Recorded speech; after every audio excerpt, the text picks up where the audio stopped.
तो नमस्कार दोस्तों, कैसे हैं आप सभी लोग। तो मैं आ गया हूँ एक नया लेटेस्ट अपडेट और एक नई वीडियो लेकर आप सबके बीच।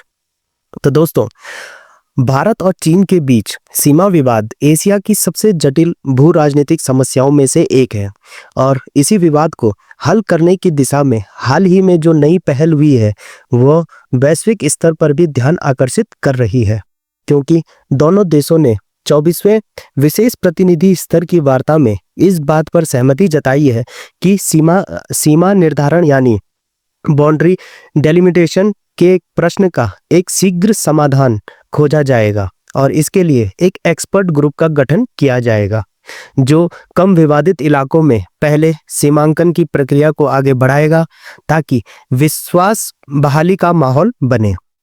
और यही अर्ली हार्वेस्ट दृष्टिकोण कहलाता है। लेकिन इस वर्तमान पहल को समझने के लिए इसके ऐतिहासिक और सामरिक संदर्भ को जानना जरूरी है, क्योंकि भारत चीन सीमा विवाद कोई अचानक उत्पन्न हुई समस्या नहीं है, बल्कि इसका इतिहास 19वीं शताब्दी के औपनिवेशिक काल से जुड़ा है, जब ब्रिटिश भारत और तिब्बत चीन के बीच सीमा रेखाओं को स्पष्ट रूप से परिभाषित नहीं किया गया था, जैसे मैकमोहन रेखा, जिसे भारत मानता है लेकिन चीन कभी मान्यता नहीं देता। 1950 के दशक में जब चीन ने तिब्बत पर पूर्ण नियंत्रण स्थापित किया, तब यह विवाद और गहरा हो गया, क्योंकि भारत ने तिब्बत को एक स्वायत्त सांस्कृतिक और भौगोलिक क्षेत्र के रूप में देखा था, जबकि चीन ने इसे अपने अखंड भूभाग का हिस्सा घोषित कर दिया।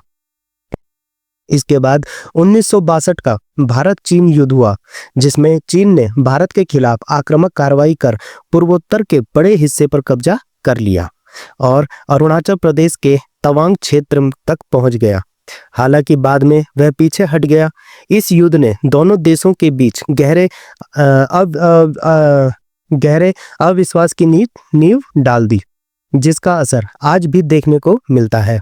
इसके बाद 1967 के नाथुला और 1987 के अरुणाचल सीमा संघर्ष, 2013 का देपसांग, 2017 का डोकलाम और 2020 का गलवान घाटी संघर्ष बार बार यह दर्शाते रहे हैं कि सीमा विवाद केवल मानचित्र पर खींची गई रेखाओं का मसला नहीं है, बल्कि यह दोनों देशों के राष्ट्रीय गौरव, सुरक्षा चिंताओं और सामरिक हितों से जुड़ा है। विशेषकर गलवान घाटी में 2020 की झड़प ने दशकों बाद पहली बार दोनों देशों के सैनिकों की शहादत को जन्म दिया और यह सबसे बड़ा संकेत था कि सीमा विवाद को अनदेखा करना अब संभव नहीं है। इसके बावजूद 1993, 1996, 2005 और 2013 में दोनों देशों ने कई समझौते किए, जिनका उद्देश्य था कि वास्तविक नियंत्रण रेखा LAC पर शांति और स्थिरता बनी रहे। लेकिन इन समझौतों की वास्तविक प्रभावशीलता सीमित रही, क्योंकि LAC आज भी स्पष्ट रूप से परिभाषित नहीं है और दोनों देशों की व्याख्या अलग अलग है। वर्तमान परिदृश्य में यह खास मायने रखता है कि 24वीं वार्ता में अर्ली हार्वेस्ट यानी पहले आसान हिस्सों में समाधान निकालने की बात सामने आई है, क्योंकि पूरे 3488 किलोमीटर लंबे सीमा क्षेत्र को एक साथ तय करना बेहद कठिन है। इसमें अरुणाचल प्रदेश, अक्साई चीन और सिक्किम, भूटान, तिब्बत के ट्राई जंक्शन जैसे क्षेत्र विशेष रूप से विवादित हैं। चीन अरुणाचल प्रदेश को दक्षिण तिब्बत कहता है, जबकि भारत इसे अपना राज्य का हिस्सा मानता है। वहीं अक्साई चीन भारत के लिए सामरिक रूप से अहम लद्दाख क्षेत्र का हिस्सा है, लेकिन चीन ने इसे 1962 से नियंत्रित कर रखा है और इस पर कोई समझौता करना भारत के लिए राजनीतिक रूप से असंभव है, क्योंकि ऐसे में कम विवादित हिस्सों जैसे कुछ मध्य क्षेत्रों में सीमा निर्धारण करना ही दोनों देशों के लिए व्यावहारिक विकल्प है, ताकि धीरे धीरे विश्वास बहाल हो और बड़े विवादित क्षेत्रों को बाद में संबोधित किया जा सके। इस वार्ता का एक और बड़ा पहलू यह है कि दोनों देशों ने सीमा वार्ता के साथ साथ कॉन्फिडेंस बिल्डिंग मेजर पर भी सहमति जताई है, जिसमें सीमा पर संचार प्रणाली को बेहतर बनाना, हॉटलाइन व्यवस्था को मजबूत करना, सीमा व्यापार को फिर से खोलना, धार्मिक यात्राओं जैसे कैलाश मानसरोवर यात्रा को सुगम बनाना, प्रत्यक्ष हवाई सेवाओं को बहाल करना और नागरिकों के लिए वीजा सुविधाओं को सरल करना शामिल है।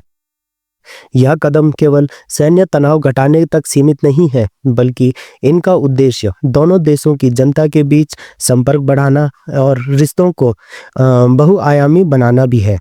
अगर ऐतिहासिक दृष्टि से देखें तो भारत और चीन दोनों ही प्राचीन सभ्यताएं हैं, जिनके बीच हजारों वर्षों से सांस्कृतिक, आर्थिक और धार्मिक संबंध रहे हैं।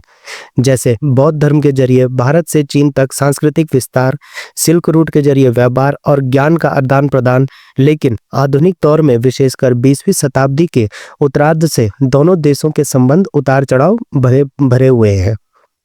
1988 में राजीव गांधी की चीन यात्रा के बाद संबंध सामान्य करने की प्रक्रिया शुरू हुई और 2005 में political parameters and guiding principles पर सहमति बनी, जिसने सीमा वार्ता को एक ढांचा दिया। हालांकि चीन की ओर से बेल्ट एंड रोड इनिशिएटिव और पाकिस्तान के साथ मिलकर बनाए गए चीन पाकिस्तान आर्थिक कॉरिडोर के कारण भारत की चिंताएं बनी हुई हैं, क्योंकि यह परियोजना पाकिस्तान आधिपत्य वाले कश्मीर से गुजरती है, जिसे भारत अपना अभिन्न हिस्सा मानता है। इसके अलावा चीन की भारत महासागर क्षेत्र में बढ़ती सक्रियता श्रीलंका, मालदीव और नेपाल में निवेश तथा बंदरगाह परियोजनाओं के कारण भी सामरिक प्रतिस्पर्धा बनी हुई है। फिर भी दोनों देश वैश्विक मंचों पर एक दूसरे के साथ सहयोग करते रहे हैं, जैसे ब्रिक्स हो गया, SCO हो गया और G20। अभी हाल ही में खबर आई है कि भारत और चीन एक दूसरे के ब्रिक्स शिखर सम्मेलन 2026 और 2027 की मेजबानी को समर्थन देंगे। यह इस बात का संकेत है कि प्रतिस्पर्धा के साथ साथ सहयोग भी चलता रहेगा। आर्थिक दृष्टिकोण से देखें तो चीन भारत का सबसे बड़ा व्यापारिक साझेदार है। हालांकि व्यापार असंतुलन बहुत अधिक है। भारत चीन से बहुत अधिक आयात करता है, जबकि निर्यात अपेक्षाकृत कम है, जिससे भारत का व्यापार घाटा बढ़ता है।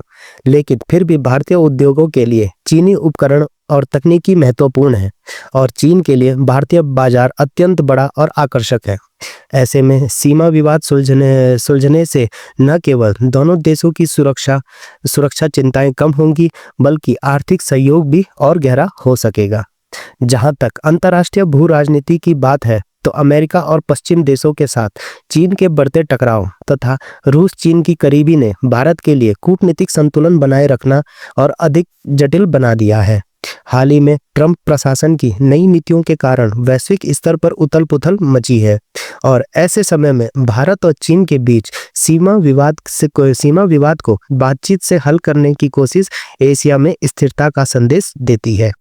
यही कारण है द गार्जियन जैसे अंतर्राष्ट्रीय अखबारों ने इसे वार्मिंग टाइज यानी संबंधों के पिघलेपन का संकेत कहा है। कुल मिलाकर कहा जा सकता है कि भारत और चीन की यह पहल ऐतिहासिक महत्व रखती है, क्योंकि अगर यह अर्ली हार्वेस्ट दृष्टिकोण सफल रहता है तो भविष्य में बड़े विवादित क्षेत्रों पर भी बातचीत की जमीन तैयार हो सकती है। हालांकि यह भी सच है कि चीन पर भरोसा करना भारत के लिए आसान नहीं है और गलवान जैसी घटनाओं ने यह दिखा भी दिया है कि सतर्कता हमेशा जरूरी है। भारत की रणनीति अब यही दिख रही है कि वह सीमाओं पर शांति बनाए रखते हुए अपने आंतरिक विकास, रक्षा, आधुनिकीकरण और वैश्विक साझेदारी को मजबूत करे और साथ ही चीन के साथ संवाद की प्रक्रिया को जारी रखे। इसीलिए 19 अगस्त 2025 की इस वार्ता को केवल एक सामान्य कूटनीतिक घटना मानना भूल होगी, बल्कि यह एक संभावित मोड़ साबित हो सकता है, जहां एशिया की दो सबसे बड़ी शक्तियां धीरे धीरे टकराव से सहयोग की ओर बढ़ने की कोशिश कर रही है। यह रास्ता कठिन है, लेकिन असंभव नहीं, और यही भारत चीन संबंधों की वास्तविक चुनौती और संभावना दोनों को परिभाषित करता है। तो दोस्तों, आप लोगों को क्या लगता है इस चीज़ पे, तो मुझे कमेंट करके ज़रूर बताएं। तो दोस्तों, मिलता हूं मैं आपको दोबारा एक नए अपडेट और एक नई वीडियो के साथ। तब तक जुड़े रहिए। धन्यवाद।